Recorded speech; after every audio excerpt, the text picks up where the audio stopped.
Workers who started at 6 in the morning and workers who started at 5 in the afternoon received the exact same pay.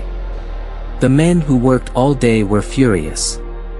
The landowner's response was not an apology. It was a question: did you not agree to work for a denarius? Take your pay and go.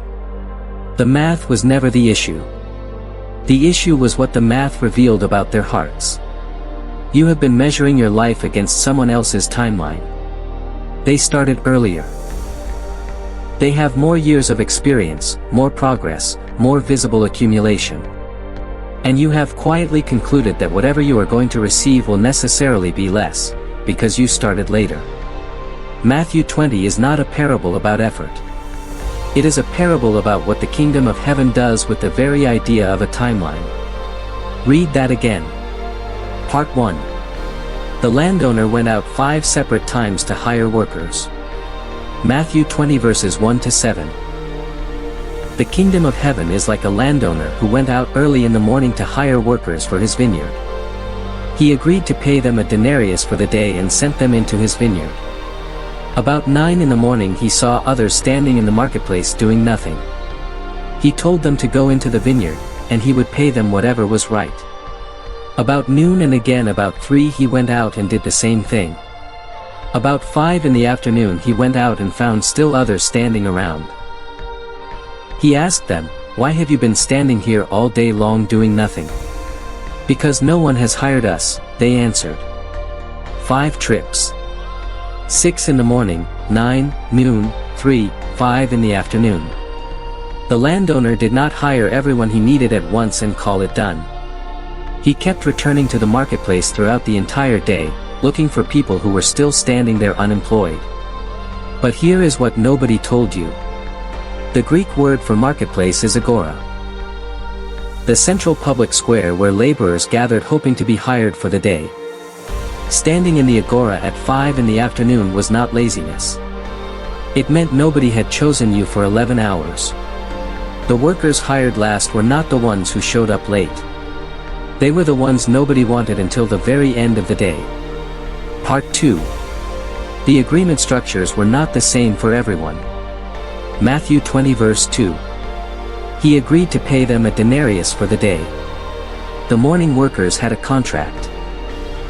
A specific number, negotiated and confirmed before they entered the vineyard. Matthew 20 verse 4. He told them to go into the vineyard, and he would pay them whatever was right. The later workers had no contract. They had a promise, whatever is right, with no number attached.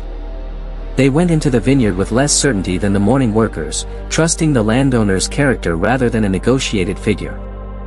Think about that for a second. The morning workers secured a guarantee. The later workers took a risk based purely on trust. And at the end of the day, the workers who operated on trust alone received exactly what the workers who had a contract received. The risk of trusting without a number produced the same outcome as the security of negotiating one. Part 3. Payment was made publicly, and in reverse order. Matthew 20 verses 8 to 9. When evening came, the owner of the vineyard said to his foreman, "Call the workers and pay them their wages, beginning with the last ones hired and going on to the first." The workers who were hired about 5 in the afternoon came and each received a denarius. This was not an accident of administration. The order was deliberate.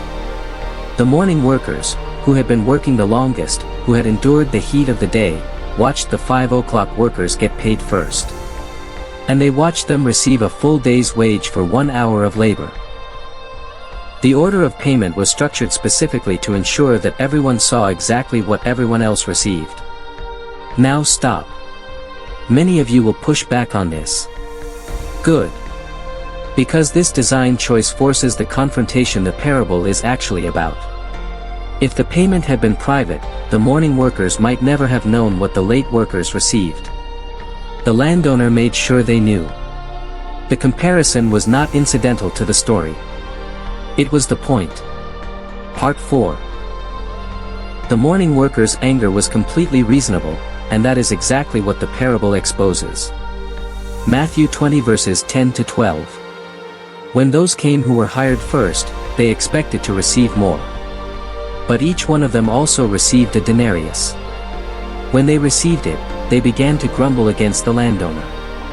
These who were hired last worked only 1 hour, they said, and you have made them equal to us who have borne the burden of the work and the heat of the day. Many of you will push back on this. Good. Because the morning workers were not wrong about the math. They did work longer. They did bear more heat. By every conventional standard of fairness, their complaint was legitimate. Tell me in the comments, if you had worked since 6 in the morning and watched someone who worked 1 hour receive the exact same pay, would you have grumbled too? Part 5. The landowner's response did not deny the unfairness. It redefined the category. Matthew 20 verses 13 to 15. But he answered one of them, "Friend, I am not being unfair to you. Didn't you agree to work for a denarius? Take your pay and go. I want to give the one who was hired last the same as I gave you. Don't I have the right to do what I want with my own money? Or are you envious because I am generous? Let that land. I am not being unfair to you. Not, you are wrong to feel this way. Not, let me explain why this makes sense." He simply restated the contract. You agreed to a denarius. You received a denarius. The unfairness the morning workers were experiencing was real as a feeling, but it was not real as a violation of what they had been promised. The landowner did not owe them more because someone else received the same. He owed them exactly what they negotiated, and he delivered it in full. Type Amen if you are claiming this, that what God promised you has not changed because of what he generously gave to someone else. Part 6. The Greek word for the landowner's final question reframes the entire parable. Matthew 20 verse 15. Or is your eye evil because I am good? The Greek phrase is ophthalmos sopaneros, literally an evil eye, the ancient idiom for envy or a grudging spirit. The landowner is not asking whether the math was unfair. He is asking whether the morning worker's vision had become distorted by watching what someone else received.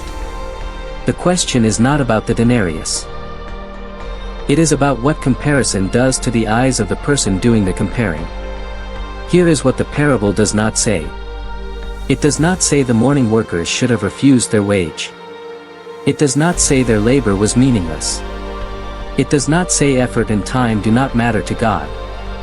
What it says is that the kingdom of heaven operates on a different accounting system than the one most people bring to their own lives.